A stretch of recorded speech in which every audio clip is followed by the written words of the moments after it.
people will join us again.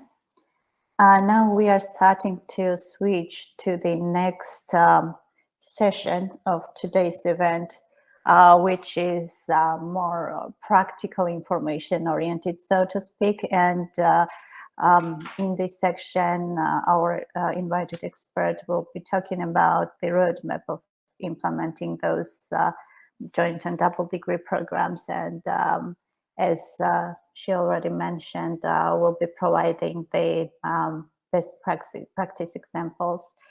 Ulrike, I'd like to give you the floor to proceed with the presentation. Yeah, hello again.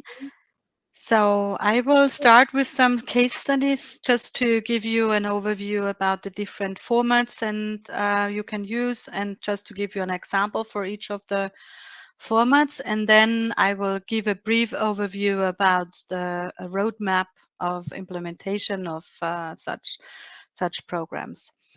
Yeah, with regard to the case studies, I will start with one program we recently implemented within our ACUS European University Alliance. I already talked about it shortly when I talked about the European Approach Accreditation. This is a broad program where students can choose between a lot of different specializations, and according to those specializations, the students can also choose the entrance universities. So when I talked about the different format, this one is a so-called standalone program. So it was jointly developed by the 4 ACUS European University Alliance universities. As it was implemented within the European University Alliance, we had a lot of support also from the university management. So this was implemented in Graz, Granada, Leipzig, and Vilnius, and is what we called a decentralized program. So the students can really start the program at the 4 universities. When they apply for the program, they can indicate where they want to start the program and where they would like to do the mobility, because each university offers various specialization possibilities, and depending on the interest of the students, they can apply to the universities. We have a joint application via an online platform. This application is currently open. We just launched a call for applications for the new generation mid-December, and this will be open until mid-March. So this all students apply to the same application platform, and then there will be a joint selection process of the partner universities in a joint meeting where the students are chosen and then allocated to the different partner institutions. So each university accepts approximately 15 to 20 students.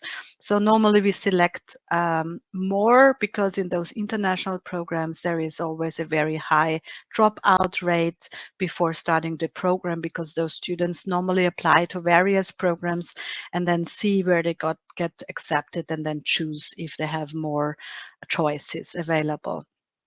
So the target group for this program is an international classroom. So what do we mean with that? So this we especially invite students from all over the world, but also from all over Europe to join this program, and we have a very international group in this program. This year's call is the 3rd call for applications, and we have approximately 200 to 300 applications for 15 to 20 places at each university. In this program, we have implemented a very special component. There is 30 ECTS credits that have to be done in joint courses. Means that are 6 courses of 5 ECTS each, which are offered as joint courses, so offered by all partner universities in collaboration. So the teachers are from all the universities and all the students take part in the same course, of course, online. That's why joint virtual components.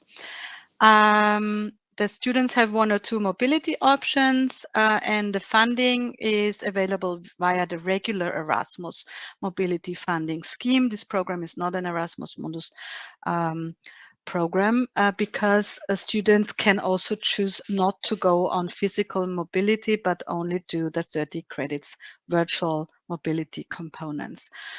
The program is coordinated centrally by the University of Leipzig. So after the selection process is done, the students are centrally admitted to the University of Leipzig. So they will collect all the documents and check the hard copies, etc. And they are also responsible for the overall management of the program. So all the credits are transferred to the University of Leipzig because they will also issue the degree. So this program will issue a joint degree, jointly awarded degree, 1 diploma of all the 4 universities. So they prepare it and then it will be signed by all the partner universities and issued to the students. In this program, we have a decentralized tuition fee approach because of the differences of the different funding mechanism of the programs. So each university collects the tuition fees of the students, of all the students who start the program at the individual institutions.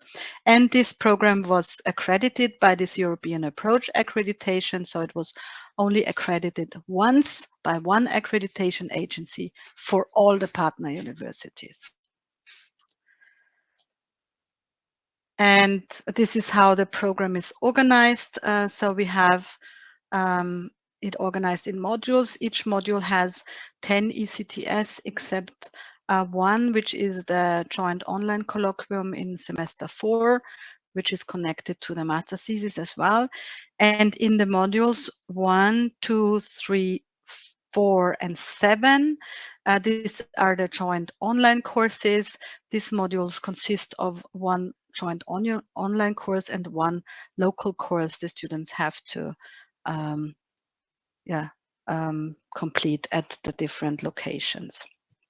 And in the modules 5, 6, 8, and 9, and 10, each university offers specific specializations. So the module is called Global Challenges and European Answers, and each of the universities has different specializations allocated to those modules. So all the students follow this program outline, no matter where they start the program. The second case I want to present to you is our Joint International Master in Sustainable Development. It's our most successful program, also because of the topic. Here we have 3 entrance universities, so students can start the program in Graz, Leipzig, and in Venice. And we have additional partner universities that only offer a mobility component to the program in Utrecht, Basel, and Hiroshima. And this program is now enlarged within the Arcus University Alliance and will get new partners in Ireland, Portugal, and in Poland. The same idea of the joint application. So we use the same online platform here and also have a joint selection process with the partner universities in a selection meeting. Also here, the classroom is very international, and here we offer various degree options that all depend on the study path the student takes. This is an interdisciplinary program with many focus areas and specialization possibilities as well. And also regarding the admission criteria, we accept a very interdisciplinary group into this program. So this is checked in the selection process. Students have to provide the transcripts, and so they check if they have the right prior education to successfully follow this program. Students are very mobile here. They have to take a mandatory mobility in the second semester, and then have additional mobility options in the third semester, and they can also work on their master thesis at partner institutions. In this case, this program is coordinated by the University of Graz, but the admission process and the degree awarding process are not organized centrally by us like in the other program, but each university is taking care of its students where they are administered. Also here we have a decentralized tuition fee policy, which is also only for organizational reasons, because we have not so different regulations here.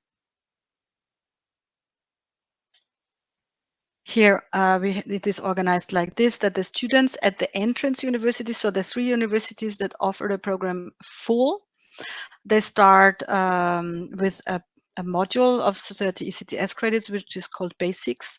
So they do the same at the 3 universities, and then they move to partner universities, so to one of the other 2 entrance universities, or the partners that only offer the mobility component, and they can choose I think 14 to 16 specialization tracks in different areas. In the third semester, it's the so-called integration modules, where they combine it in a case study, and they can also take an internship there. And the full semester is the master thesis. Yeah, so here you can again see how the program is organized. And in semester 2, you see you have a lot of different specializations in different thematic areas. And the students have to take a whole 30 ECTS credits module at the partner university.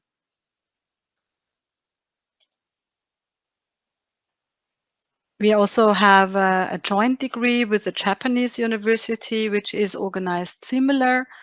But students have to take 1 year at the Japanese university in order to qualify for the joint degree here. So they have to do the first and the fourth semester in Japan, or the second and the third semester in Japan. So it depends where they start the program. So this is because of the national regulations in Japan, that they can only issue a degree when students take at least 60 credits with them. So you also have to always check the requirements for issuing a degree. Some countries require a certain amount of ECTS credits to be taken with them in order to be able to issue the degree. I wanted to show you a so-called cohort program with a strict mobility path.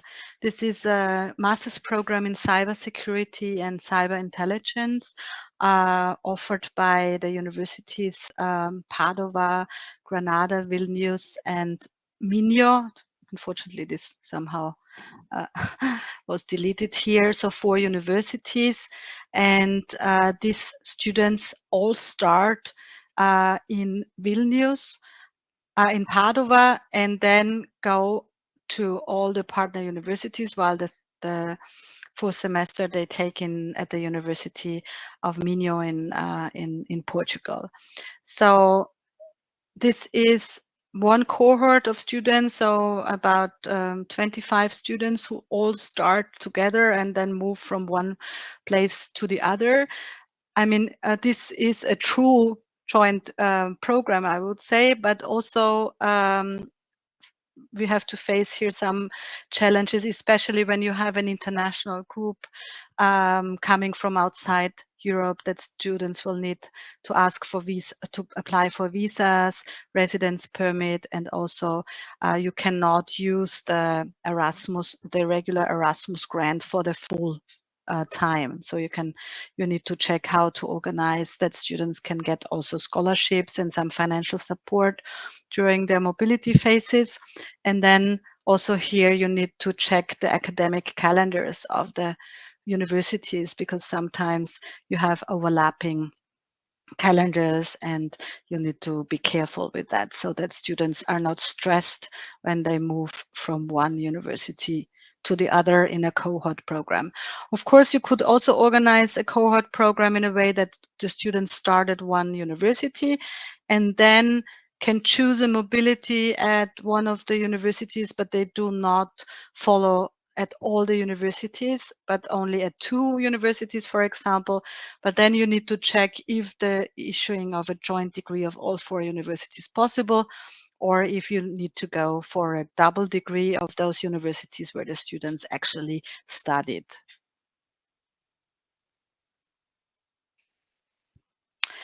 Then just a short overview about a program track program, which is implemented as a double degree in an existing program. So we have one in our 100 ECTS master's program in biotechnology, where students are able to apply in the first semester for this double degree track. So they will have to fulfill the first year in Graz, and during the first year they can apply for this double degree track and go to Stockholm in the second year and take the 60 ECTS credits, including the master's thesis in Stockholm, and then get a double degree diploma from Graz and Stockholm. So this was in both universities, so in Stockholm and in Graz, included in the national regular program, which is already offered in English. So this is an advantage. So our most of our natural sciences programs are offered in English in collaboration with the University of Technology in Graz. And in this already English taught program, we included this track, and Stockholm did the same. They also have a 2-year master's program in biotechnology already taught in English, and they included the track that students take the first year in Stockholm and then move to Graz for the second year, and the students get the 2 diplomas. But only one qualification. So on both diplomas, there is a remark that it is a jointly awarded degree on 2 national diplomas. Yeah, so this looks really weird, but in fact, this is how it looks like for the students starting in Graz, semester 1 and 2 in the regular program in Graz, then take semester 3 and the master thesis in Stockholm, and vice versa. And all the students get then the 2 diplomas. So those who start in Stockholm and those who start in Graz. Very important, we have an agreement with them, so a cooperation agreement that says that these regular semesters 1 and 2, which our students take in the first year, will be transferred to Stockholm, and the semester 1 and 2 regular program in Stockholm will be transferred to us. So the work here was to identify the compatibility of the first year so that we can count it as equivalent to what our regular students normally also do in the biotechnology program. In this program track programs, the application is different. So it's not before they get admitted to the program, but when they are already admitted. Yeah, and then the Erasmus Mundus Joint Master I wanted to show you. We have one in circular economy, also related to sustainable development and climate change, with 3 partner universities in Europe. And one outside the European Union. So we have partners in Sweden, the Netherlands, and Norway. And students study at 2 universities, depending on the study path they want to take. So they start at host university 1 to the first year, and the second year at host university 2. And in between, there is always summer schools where all the students meet. So we start with the summer school before the students move to the first host university, and then between host university 1 and host university 2, they have a summer school course. In the first summer school, they get an orientation. In the second summer school, they have a course where they also have to do a presentation and get credits for it. And the last summer school is a presentation of the master thesis, so like a poster presentation they have to do. Yeah, so here you have the partner universities, Graz, Leiden, Delft, because it's a joint, it's already a national joint program, which is included. Chalmers University of Technology in Stockholm, in Gothenburg, and Trondheim in Norway. They are the 4 main partners issuing the degree, and then there is also associate partners in Japan, China, and Australia, where students can do some master thesis research. Here, the target group is, of course, international students because of the scholarship mechanism as well. Also, guest lecturers from the partner universities and the associate partners are invited to teach in the program at the universities and also at the summer school. And there is a one-fee policy, of course, as it is a must in the Erasmus Mundus program. And the students receive double degrees of the 2 partners where they actually studied. For example, student starts in Graz and has a second year in Norway, then gets the 2 diplomas from the 2 universities. So this is how, in this case, the program is organized. Yeah, so here that's how the curriculum is organized. In year one, they have the same modules with a slightly different input and content, depending on the research focus areas of the universities. And in the semester 3, the students complete specialization modules, and in semester 4, the master thesis. So this was the case studies I wanted to show you. And now I will continue with the implementation. Can you see it? Now that Yes, we see the presentation. Okay, and if you have questions to one of the case studies, feel free to ask. If there are questions, feel free to raise hands or post a question in the chat section.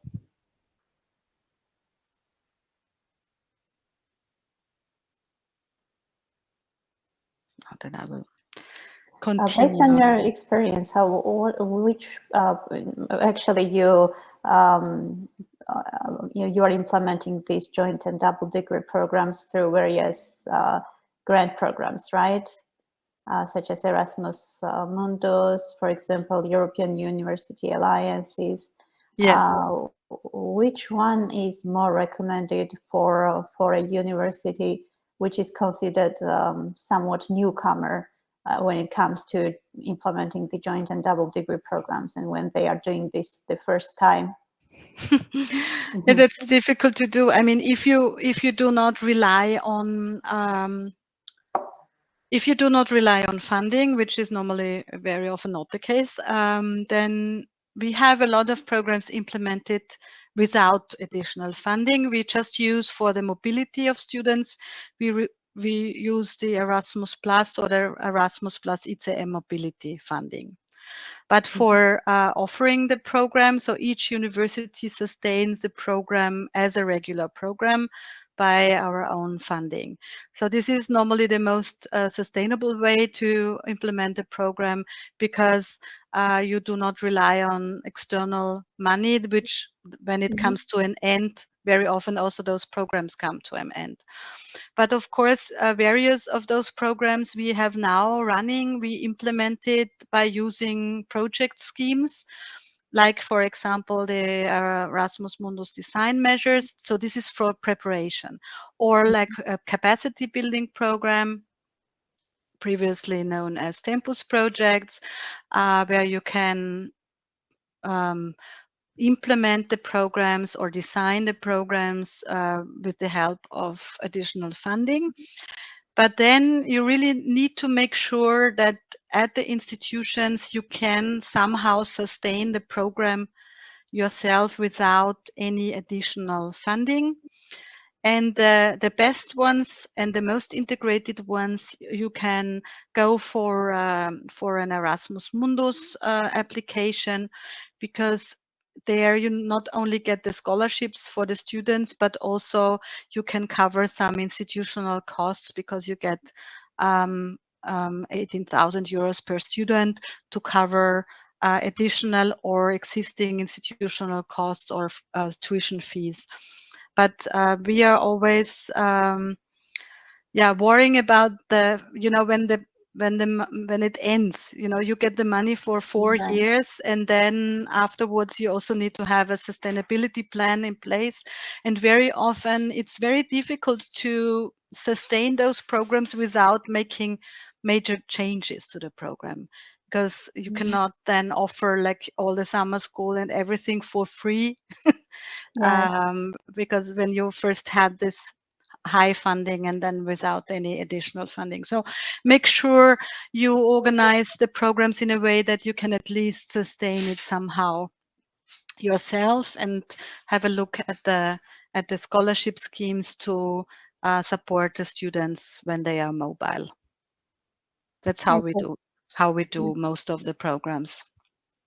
Yeah, because sustainability is one of the most important things when you're especially putting so much effort and time into it to create and implement those projects. Yes. I see. Thank you. Exactly. So we don't have that much time left, so I will just shortly show you the phases of implementation and development. Many things I perhaps already said in other slides, so I will just focus on some slides. When we talk about the phases of development, we always talk about the initial phase. This is when you start thinking about implementing such a program. So what you need to consider in this very important phase, because you can already figure out a lot of things during this initial phase. And for me, it's one of the most important phases in the development of joint programs, where you have to consider a lot of things, and where you can use, I will also send this to you together with the presentations, the checklist to tackle one of the important questions. Then the development phase. So when you put together your study program, when you talk to your partner institutions, so what do you offer, what can we offer, how we can put it together to make out of it an excellent study program.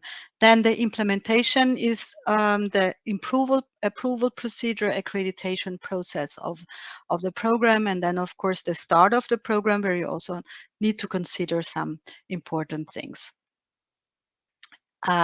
This I talked about, so I will skip it. So in the initial phase, it's very important that you think about why you want to do it, about the target group and the partners, and of course the regulations, and if you have enough staff and funding resources, and who can be involved, and if you have enough people who are involved in the program. I said already about the partners, that you should think about trusted scholarships with partners you're already working with, and enough commitment from both sides.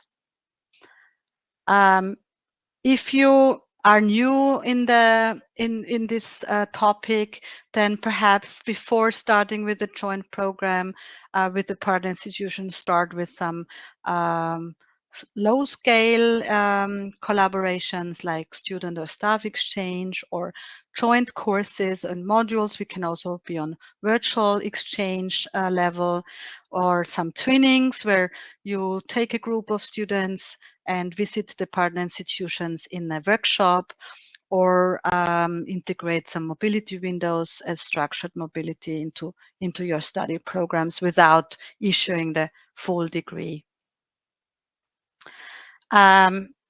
Very important in the initial phase is that you develop a sense of ownership. So a good idea to sign a letter of intent, so to give the project some visibility and also to guarantee high level support of the decision makers.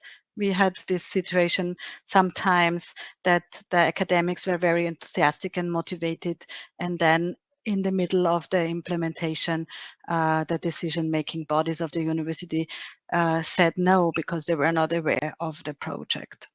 So it's very important to trust the partners. So regular meetings are also supportive for that.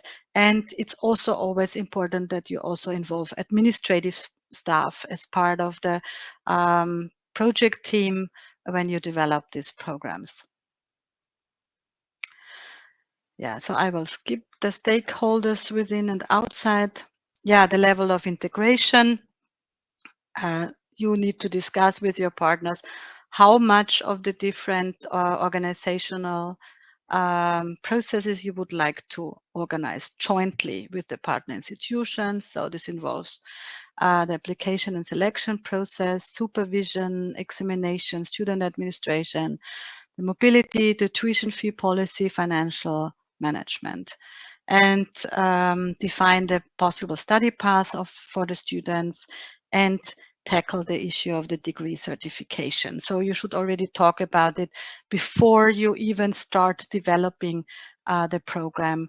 You should be aware of all those topics. In the development phase, you prepare your study program and your cooperation, so the joint administrative mechanism. So you will prepare a cooperation agreement with the partner universities and the curriculum table. And you also talk about the accreditation procedures so that you know when you need your documents to be ready. Also discuss the costs and the fee policy and potential funding within the consortium in the development phase.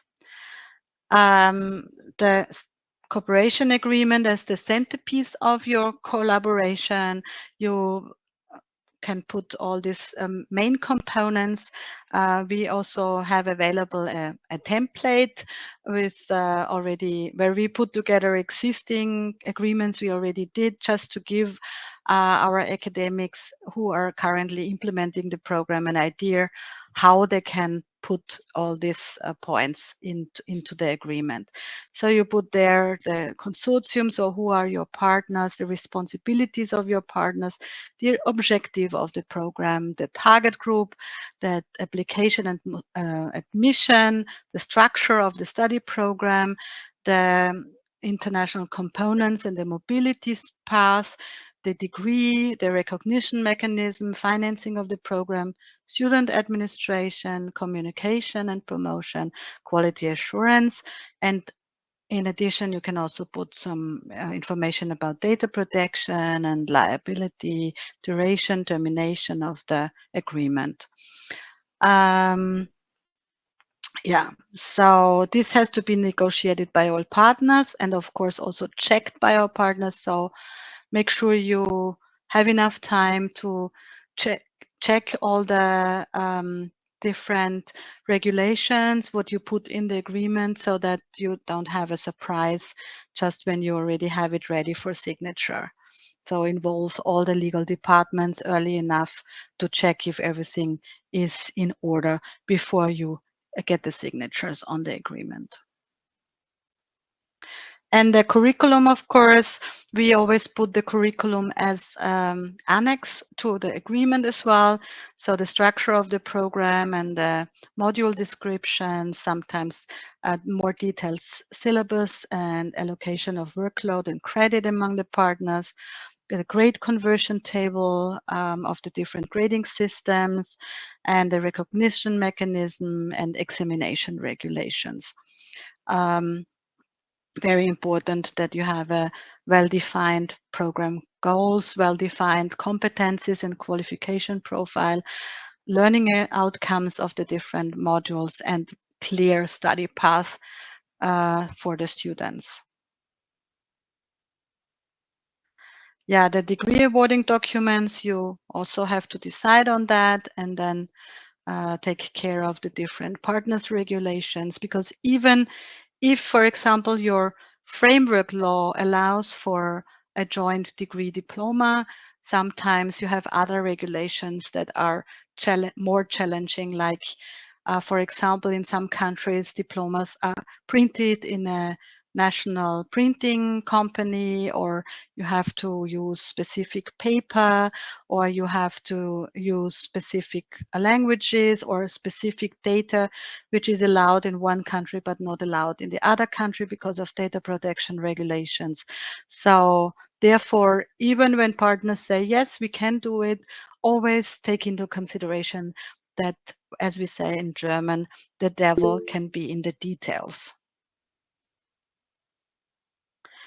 Yeah, and in the implementation phase, plan ahead, discuss the different regulations and time frame for the implementation, approval and accreditation early enough, and allow for sufficient time for each partner's legal checks and board meetings. Usually they take longer than anticipated.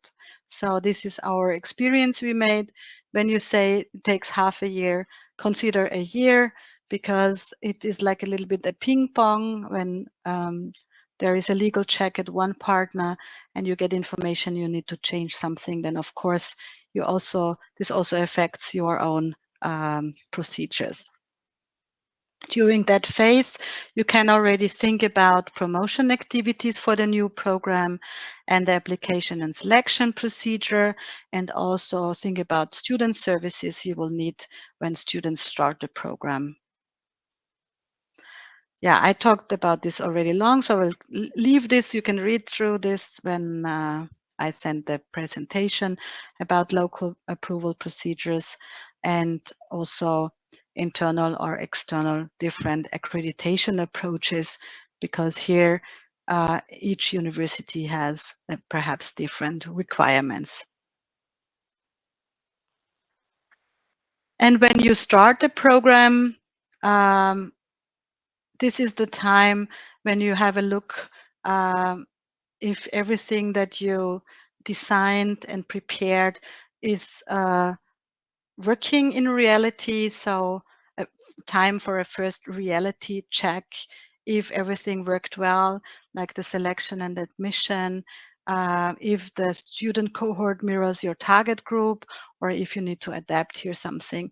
Because of course, even if you have started a program, there is always the possibility to do some slight changes or to adapt things if it does not meet the reality here.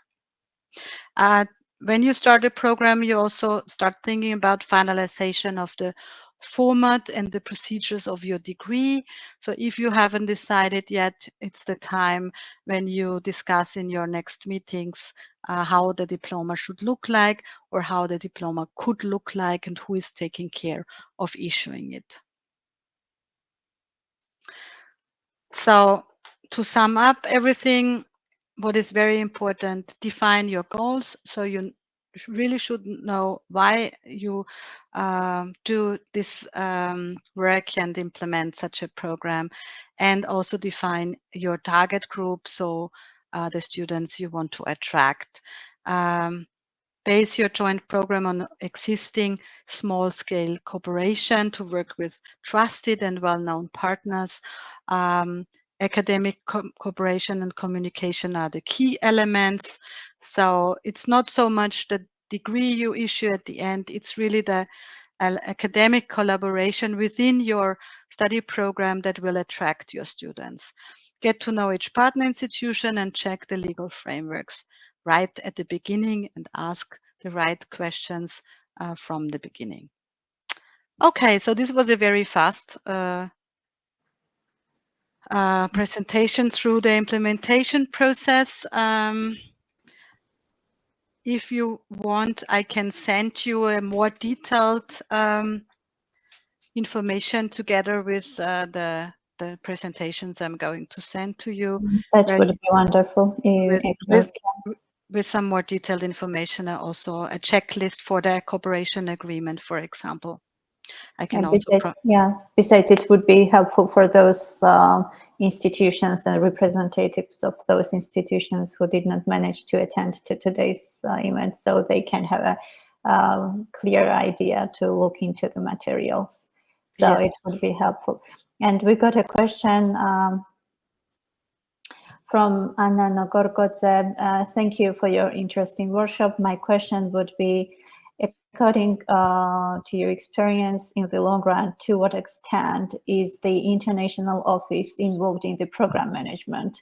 Or are there specifically designed personnel connected to the programs who ensures the program management? Yeah, from the program management point of view, this is also depends a little bit how the universities are organized and how they implement it. So in case of our university, we have a dedicated office in the international office who is responsible for the development and management of the joint program. So we have a centralized approach to it. But of course, there is also universities, for example, like the University of Leipzig. They have a centralized office to support the development of the program. But when the program is running, the management is done in the faculties. So in the institutes that are dealing with the program. I mean, they get some help from the international office, and the international office is also doing the admission process of the students then, but the overall management lies with the faculties. Also, the University of Padova, for example, they have a lot of joint programs as well. They also have a dedicated office within the international office who is supporting the implementation and the running of joint programs. So it's up to the universities how they want to deal with it. But of course, the international office always involved when it comes to the student mobility, of course, because the mandatory mobility is normally always organized through regular mobility schemes or through mobility schemes that are developed especially for the joint programs. I see. Thank you.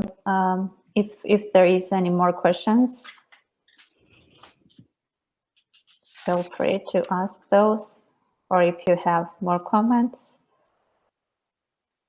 Otherwise, I also would like to mention that as soon as we will get the presentations, we will be sending those presentations to all the registered, and not only the registered ones, actually pretty much to all the higher education institutions. So those presentations will be sent through emails, and they will be also published on our website of Erasmus Plus office in Georgia.